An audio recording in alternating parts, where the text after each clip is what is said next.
तो अखिलेश भाई एक नज़्म है जो आपकी नज़र करना चाहूँगा। मेरी कोशिश यही रहेगी कि मैं आप लोगों के दिल तक इस नज़्म को पहुँचा सकूँ।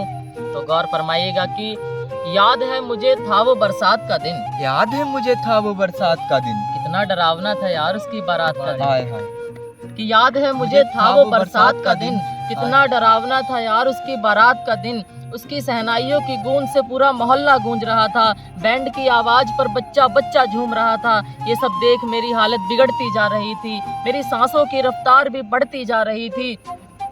ये सब देख मेरी हालत बिगड़ती जा रही थी, मेरी सांसों की रफ्तार भी बढ़ती जा रही थी। पहली दफा मैंने अपनी आदत खराब की थी, सच बताऊं मैंने उस दिन शराब की। वाह वाह वाह वाह। कि पहली दफा मैंने अपनी आदत खराब की थी, सच बताऊं मैंने उस दिन शराब पी थी। मेरे सामने डूब मरने की नौबत तक आ गई थी, आहिस्ता आहिस्ता बारात उसकी चौखट तक आ गई थी।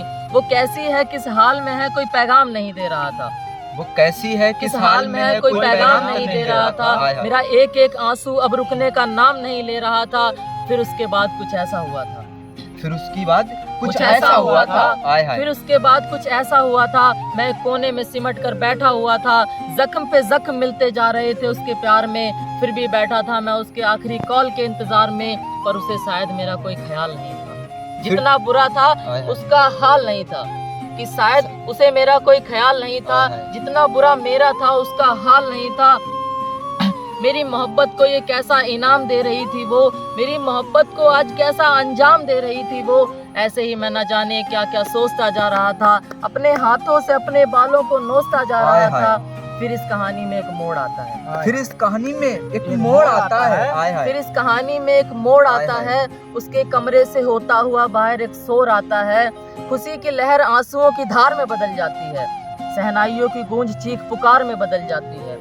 जब कह सकी न किसी से तो खुद पर ये कहर ढालिया उसने, फिर उसकी बहन चिल्लाई जहर खा लिया। फिर उसकी बहन चिल्लाई जहर खा लिया उसने। कि जब कह सकी न किसी से तो खुद पर ये कहर ढालिया उसने, फिर उसकी बहन चिल्लाई जहर खा लिया उसने। उस दिन अपनी हदों से आगे गुजर गई वो लड़की, जो कहा करती थी आखिर कर गई वो लड़की। जब ना कर सकी अपने जिस्म को किसी और के हवाले, जब ना कर सकी जिस्म को किसी और के हवाले, अपनी मोहब्बत के खातिर मर गई वो लड़की।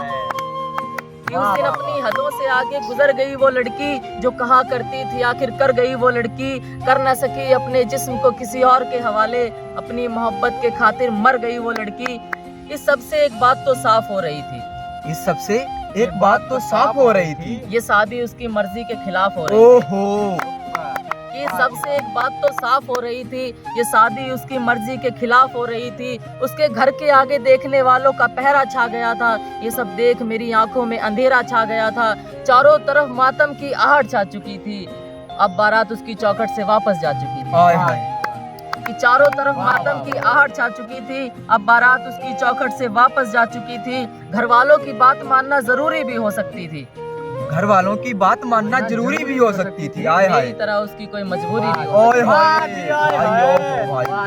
कि घर वालों की बात मानना जरूरी भी हो सकती थी, मेरी तरह उसकी कोई मजबूरी भी हो सकती थी। और कहानी खत्म हुई मेरी पर पूरी तो नहीं, कहानी खत्म हुई, कहानी खत्म हुई मेरी पर पूरी तो नहीं। हर बार लड़की ही गलत हो जरूरी कि कहानी खत्म हुई मेरी पर पूरी तो नहीं, हर बार लड़की ही गलत हो ये जरूरी तो नहीं। फिर मैं बार बार अपनी मक्कारी पर शर्मा रहा था, मैं बार बार उसे ही क्यों गलत बता रहा था। ऐसे ही न जाने मैं क्या क्या सोचता जा रहा था, अब और जोर जोर से अपने बालों को नोचता जा रहा था। फिर इस सब के बाद अपने घर गया वो लड़का, फिर इस सब के बाद अपने घर गया वो लड़का, पूरी तरह अपनी मोहब्बत से बिछड़ गया वो लड़का। फिर इस सब के बाद अपने घर गया वो लड़का, जब पूरी तरह अपनी मोहब्बत से बिछड़ गया वो लड़का। 2 दिनों तक जिंदा रहा एक लाश की तरह, 2 दिनों तक जिंदा रहा एक लाश की तरह। फिर तीसरे दिन उसकी याद में मर गया वो लड़का।